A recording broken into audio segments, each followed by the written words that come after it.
You are all weirdos. Weird science is the revolution. Weird science is the revolution. Hello, you weirdos, and welcome back to the Best of the Week show. I'm here as always with my man Gray. What up, Gray? What up, Jim? How you doing? Are you Genki? I am a bit Genki. We actually were just waiting to be on the Comic Aficionado show, and that got canceled because of the StreamYard not allowing the show to happen. So here we are. Me and you are going to be recording the best of, get a jump on things, and that means you can go to bed because it's very, very late for you. It's still early in the morning for me. It's the midnight hour, Jim. Yeah, it's the witching hours coming up for you. And in that, I should ask if you're Genki, but we end up having a couple books, not a ton of books this week. A bunch came out, but some were not great. But we're here for the best of. And again, this just means our best of. Everybody listening and watching can end up giving us their best of books in the comments below. This isn't just us telling everybody what is the be-all, end-all. There's obviously a bunch of books that we don't read or things that maybe we didn't think quite made the cut. I had a lot of books this week that almost made it, but they just didn't quite. And you even mentioned a couple yourself the same way, right? Yeah, it was. It was pretty good, as you say. Not like an amazing week, but there was a lot of content coming out. Yeah, and I think some kind of almost made it. Like I said, I have a feeling that a bunch of people will have a bunch of more or different books in the comments. And even if you have a comment like, I can't believe you put this book on the list or whatnot, you can yell at Gray because that is Gray's. Yell at Gray, please. But we're going to start as we always do with DC Comics and a book that actually isn't a surprise because I knew it was coming out, but it's a surprise of why it exists to me, but it's Batman Gotham by Gaslight, the Kryptonian Age, #1, that was written by Andy Diggle with art by Leonardo Fernandez. And you put this on the list. It's one of those that it might have squeaked in for me as well. I enjoyed it, but it was kind of confusing to me of why it existed and kind of a start that had me wondering what was coming next because of the idea of that Kryptonian Age stuff. What confused me about it, Jim, is I didn't know this, and I heard this, I think I got it in a comment. It's issue 1 of 12. I was like, they're doing a 12-part series for this. That seems crazy. You know what's weird? This is the thing. Since me and my man Eric did our DC Comics Spotlight, our Patreon Spotlight, and we had this on there, and Eric kept talking about it being 12 issues, but then somebody got a hold of him and said, I think it's only 6, and they both of them looked it up together. Some places say 6. Some places say 12. So now I'm confused as well. But yeah, 12 issues sounds way too much. And I actually said when we were recording our deal and our review on it, I thought this was going to be more of like a 3-issue prestige format type deal. Like they have been doing. It's weird, but it's kicking off like the new Elseworlds line, which is kind of cool because the old one, the Gotham by Gaslight, is one of those that is looked at as the first Elseworlds story. Again, I liked it. I just, at the end, I was kind of confused of what the story's about and what we're doing. It kind of ended in a weird spot that maybe it would have been better to have an oversized to kind of open it up a bit. But I still did like it, and I did like the art style, though some had complained that it's not quite a Gotham by Gaslight feel, that it should have been kind of darker or grittier. But I liked it. Thing that actually really shocked me is more of a Selina Kyle story than anything else, right? Yeah, and actually that's what I kind of enjoyed about it. There's not very much Batman in here, is there, Jim? But Selina Kyle and Holly-chan. Shout out to Holly, by the way. Yeah, great to see her. Holly is the best. I love her with her Cockney accent going on.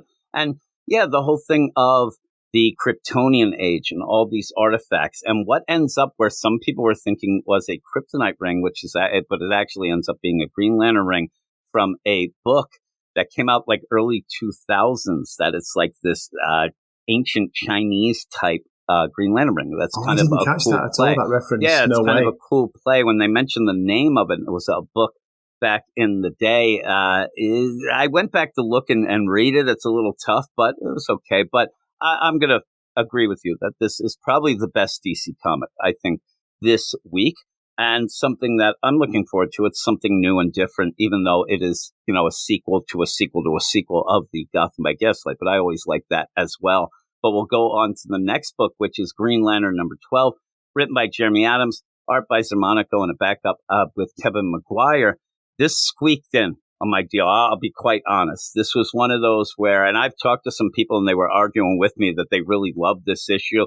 The thing leading into it of Hal Jordan not realizing, oh, the United Planets, they're so good. I'm going to tell them everything. And then you go in and the reveal and the spoiler is that they all end up being Durlans. The Theros is kind of duped everybody and is controlling the United Planets. But it's just a big fight. There's some big things that happen with Kyle Rayner where he kind of explodes clothes off of people. It's more of the construct Green Lantern uniforms of these bad Green Lanterns, so to say. But all in all, it is just a big fight. But the big thing that pushed me over was Carol Ferris. Carol Ferris shows up as the Star Sapphire.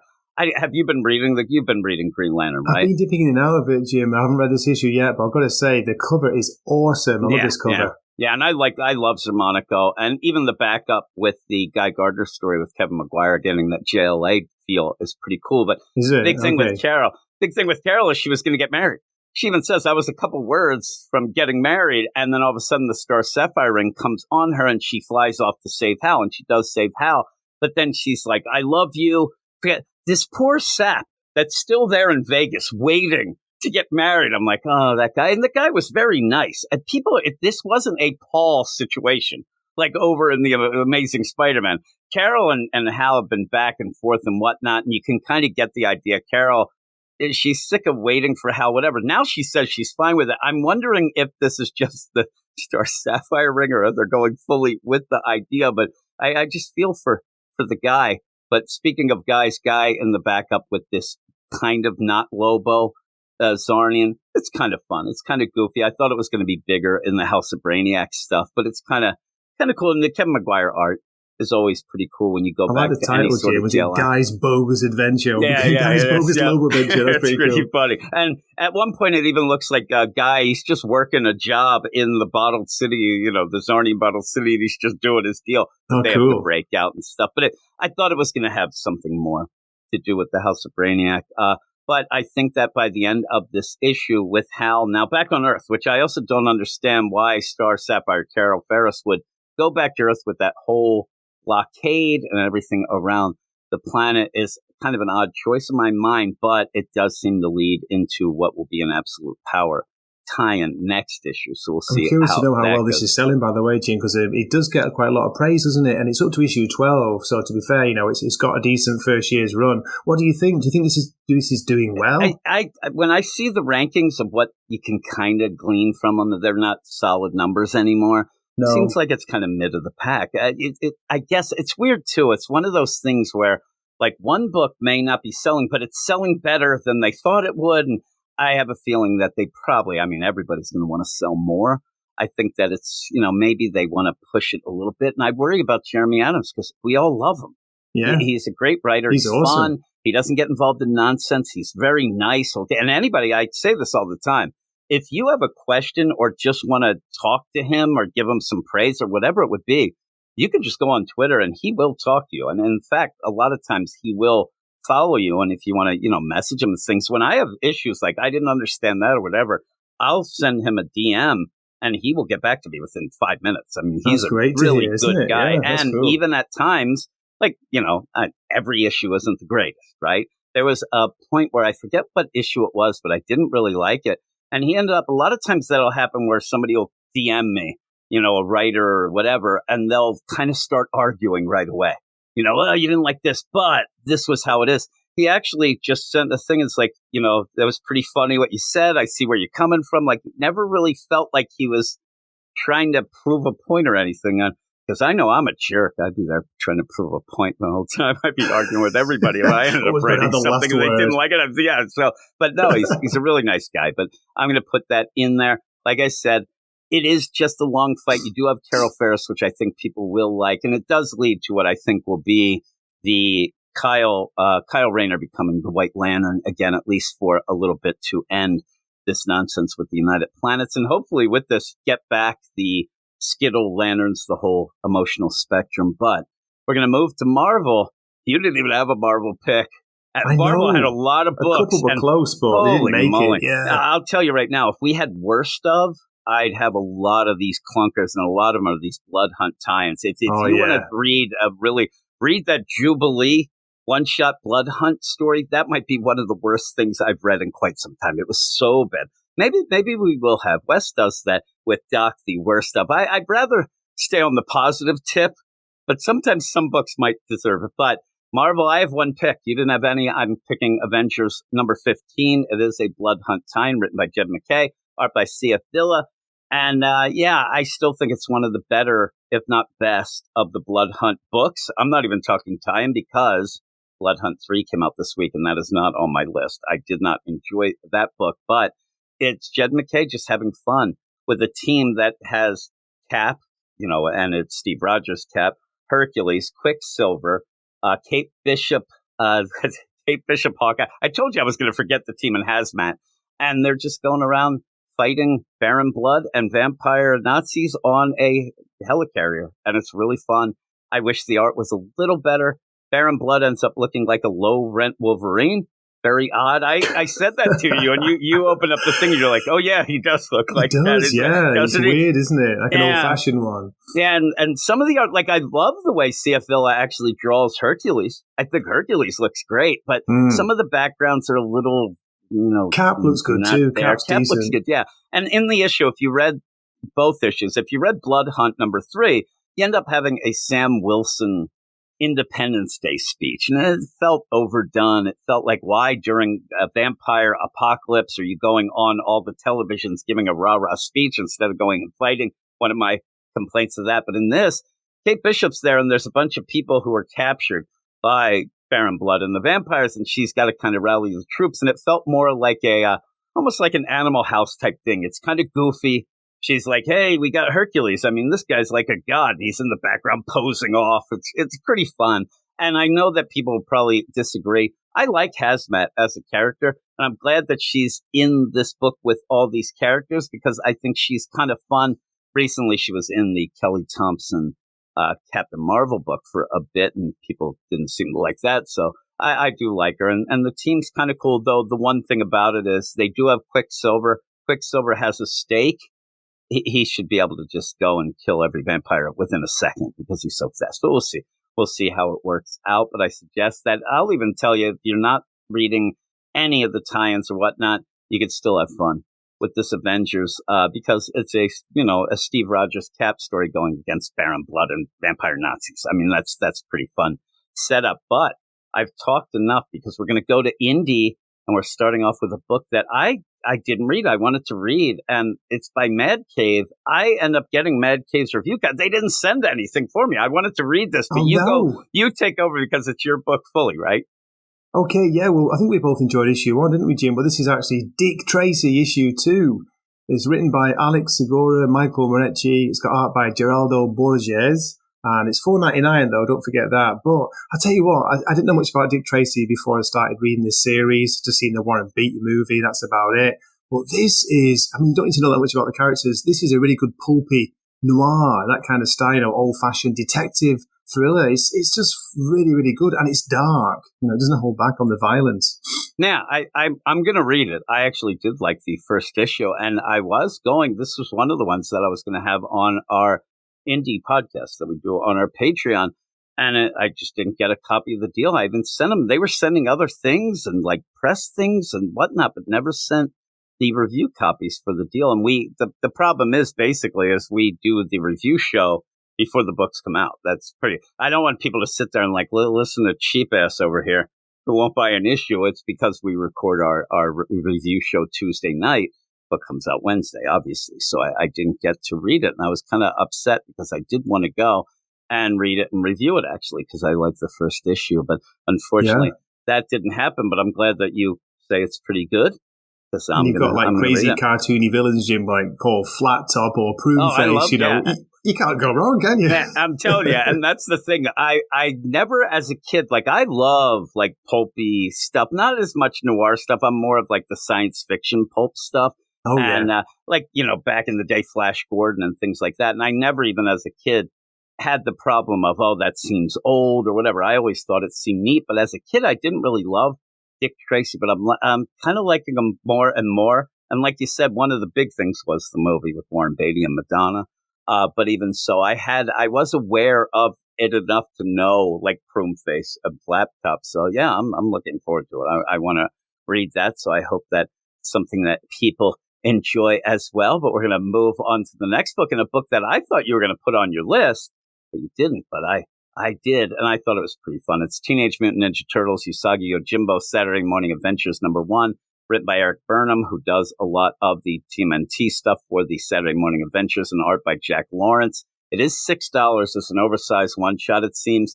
The thing is, it's an all-ages type feel. These Saturday Morning Adventures are pretty cool, and this is almost giving you the idea if you did have, back in the 80s, a Usagi Yojimbo showing up in the cartoon and stuff like that, and it's pretty fun. They end up going to Usagi's world. They have fun there, and even reference some of the times where they did kind of cross over, even back in the Mirage days, where you ended up having that happen as well. I just thought it was really fun. I told Wes, because me and Wes ended up talking about this earlier in the week, that the idea when they end up going through this portal to go to Usagi's world, where you have Splinter, he's waving, I thought it was the cutest panel ever. But you know that things go wrong when it's hey, if at this amount of time, then you bring us back and you do that. But I just thought it was fun, an all ages fun book. You read it? Yeah, I did. I read it it was your recommendation. You brought it to my attention because I'm a big fan of the regular Usagi Yojimbo, as you know. But yeah, once I got over the cartoony style, Jay, because I know it's meant to be the Saturday morning, style adventures, I really enjoyed it. It's a really fun story. I just say that it's fun. I say it's good, child friendly. Great seeing Usagi and the Ninja Turtles together. But yeah, a little bit pricey. That's the only kind of caveat. It's a little pricey. The thing though, I was worried, and Eric Burnham's done good with the Saturday morning stuff. I don't know why I got worried. Usagi Yojimbo just doesn't feel right.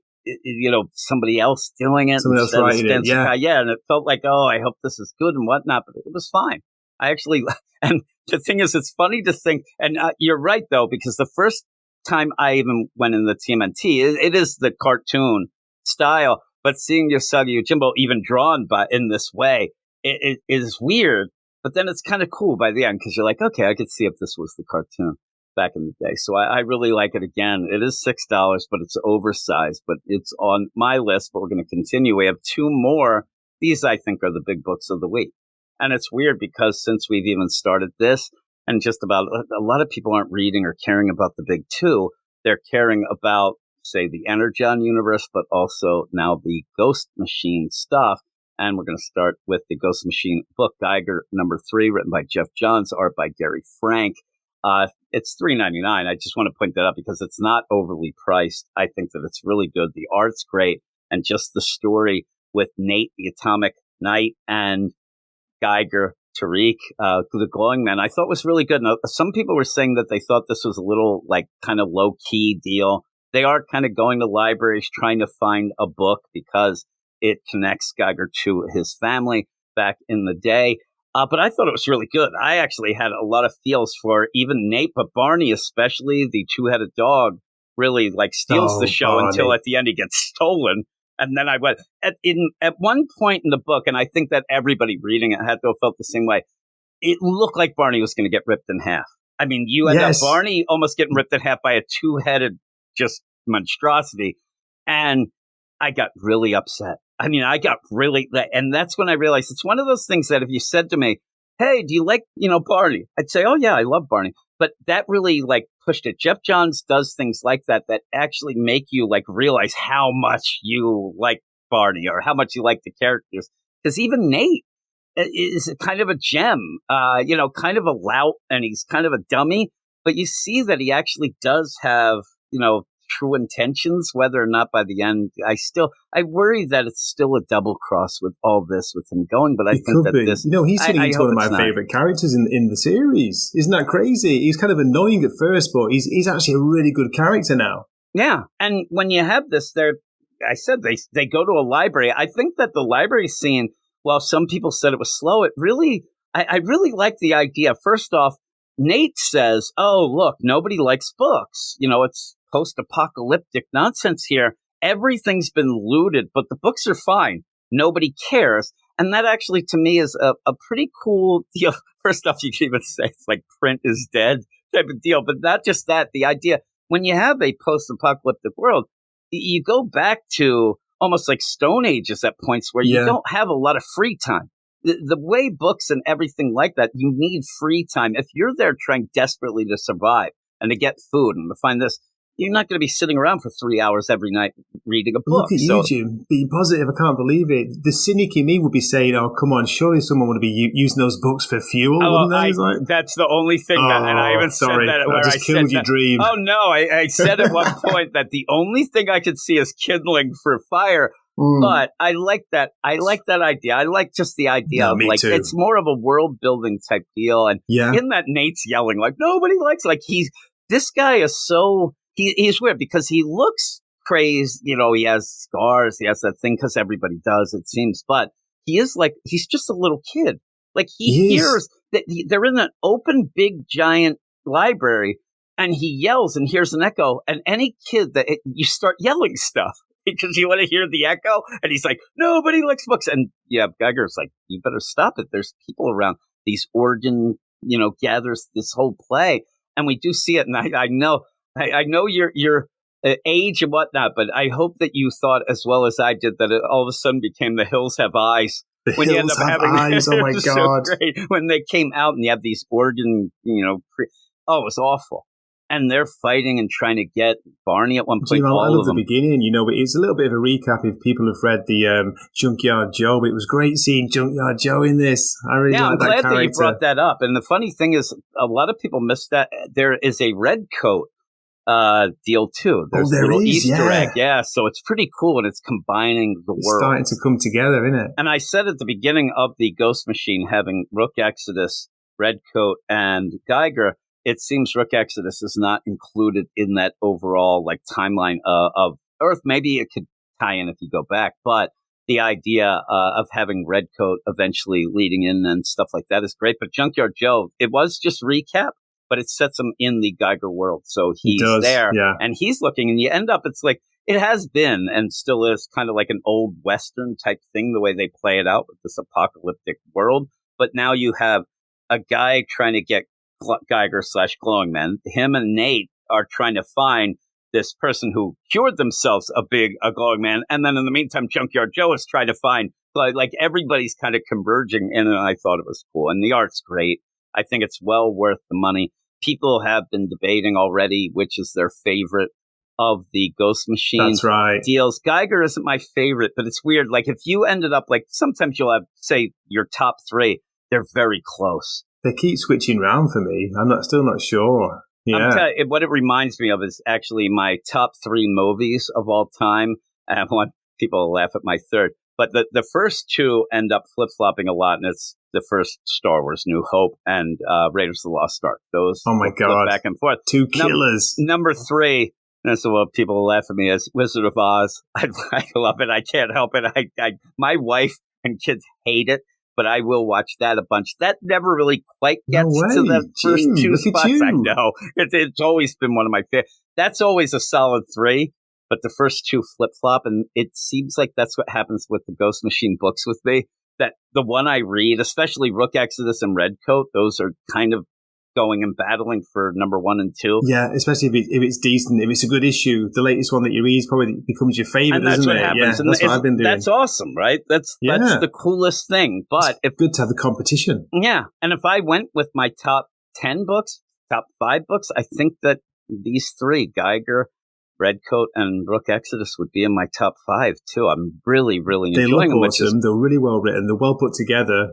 Great value. Yep, and of course, the other books that would be in slots in that top 5 or 10 Energon Universe stuff that people are really loving as well. And again, when you talk to people about their favorite books, it takes a while before somebody says Batman or Spider-Man, if they do at all. That's the worst thing about right now. It kind of makes me sad as well. It makes me very sad. And again, when we talk about it in a selfish way, a lot of the stuff that everybody does is based on those things hitting great, and then people are involved, and then it trickles down and all that. But most people are going indie first at this moment, and hopefully everything kind of gets back to a better place with the big 2. But the last book we're talking about, I'll let you take over because people will be probably mad at me.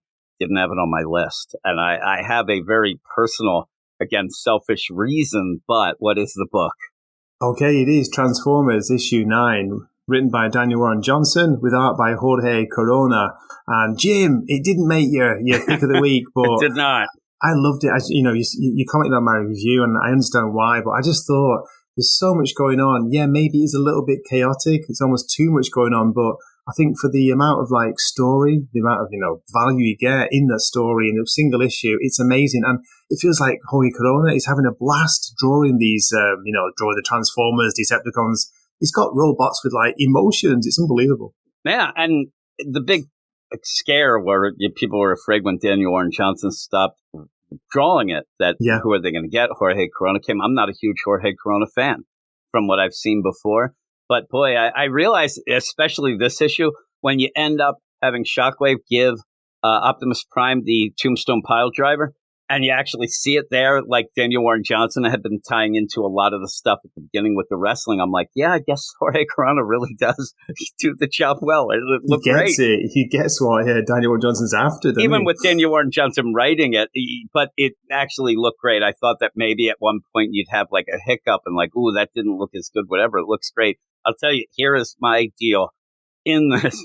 And I love Carly. I really like Spike. I love Carly, though, mostly. And I know that some people were like, why are we having these kids and these whatever? But that was kind of my in. I'm not a lifelong Transformers fan. I don't know. Yeah. And that's cool that you keep. My thing is that when things are happening, I can tell they're big, but I don't have the connection. Like Shockwave saying, Optimus Prime, the last time we fought, and we're doing this. They're characters doing their deal. But for me, I don't think it's hitting as much as lifelong Transformers fans or people with more background. And there's a lot going on in this issue. So again, the idea of, oh my God, but even Alita shows up, and I get it. But a lot of times you have to picture me reading this book, and I might as well have the Cliff's Notes, I know, there are almost too many characters, Jim, aren't there? Yeah. And so this is, and try to explain the frustrations at that point. I still like the book, and it's one of my favorite books. But this issue kind of hit me of, I'm not getting the big moments because I don't have the background. But just imagine me sitting there and all right, I got to find out who this is because I'm going to talk about it and whatnot. I'm the Transformer who looks like a space shuttle. I have the worst time trying to find the names. Transformer that is red and blue and does this. And so one of the things I did like at the end was you end up Beachcomber shows up and at least says his name because it's pretty much pretty much a Luke Skywalker. Hey, I'm Beachcomber. I'm here to save you, which is kind of funny because when I told Eric about it, who is a huge Transformers fan, somehow not reading this, I don't know why. Insane. He said that he's a mini Transformer, one of those, mini bots. I'm telling you, I don't know the terms as much as other people, which makes it funny when he shows up like Luke, because Leia, the next line is, aren't you a little short to be a stormtrooper? And that's kind of a funny play, a little in-joke, I think, at the end, a wink, wink. But again, there were big, huge moments. I mean, you have characters die. You actually have what I thought was, again, the continuing saga of jerk-off Optimus Prime, who leaves Cliffjumper behind. And he's just like, what's going on? At one point, Astro Train has Spike, and they're, flying off because they captured him. And I thought Astro Train was talking very nice, very calm and nice to Spike, going on.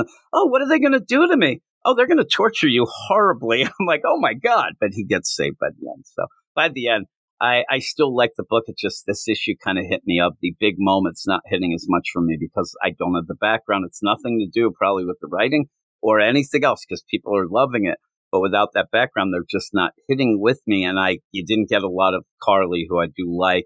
You get Spike capture, but I gotta say, I'm the same, Jim. I'd like to see a bit more of the human characters. I know that could be, a controversial take in a Transformers book, but you need that balance. You need that mix up, don't you? I mean, some of the biggest moments in the series so far have been like Spike's dad sacrificing himself. They have been the human deal. I also will tell you that, and even if you're loving it, I mean, I'm kind of want to get beyond the, back and forth. I know it's back and forth, but it's just like, okay.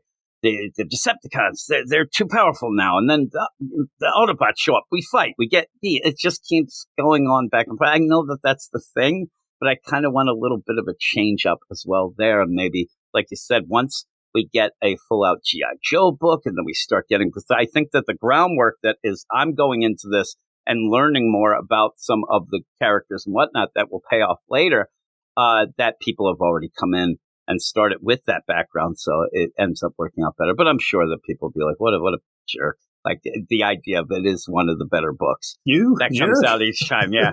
And again, I would not say to you, like, it doesn't belong on the list. I just said personally, when I talked about it, it kind of just hit me that I get it, but I don't get it fully, and I don't have that emotional connection. So some of the things that happen, it just ends up not really hitting with me. But that's it. That's our best of.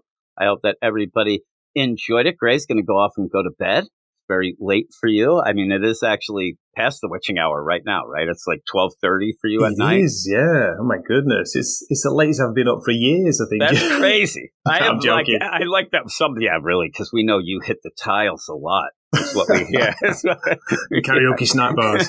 Yes, exactly. Doing your versions of Black Hole's song, I believe. But with all that, thank you for joining me, Gray. Everybody go in the show notes. I have a link to Gray's YouTube channel, the Wakazashi's Tea House, where he does have reviews for the Transformers and a bunch of other things this week, especially. So check those out and definitely subscribe to his channel. And yeah, thanks, Gray, for joining me. Thanks a lot, Jim. Everybody, make sure you give us a list of all the things that you thought were a book of the week, because I'm sure there's some that I know will pop up and they almost made the deal. But we'll talk about that in the chat. So thanks, everybody, and we will talk to you later. You are all weirdos. Weird science is the revolution. Weird science is the revolution.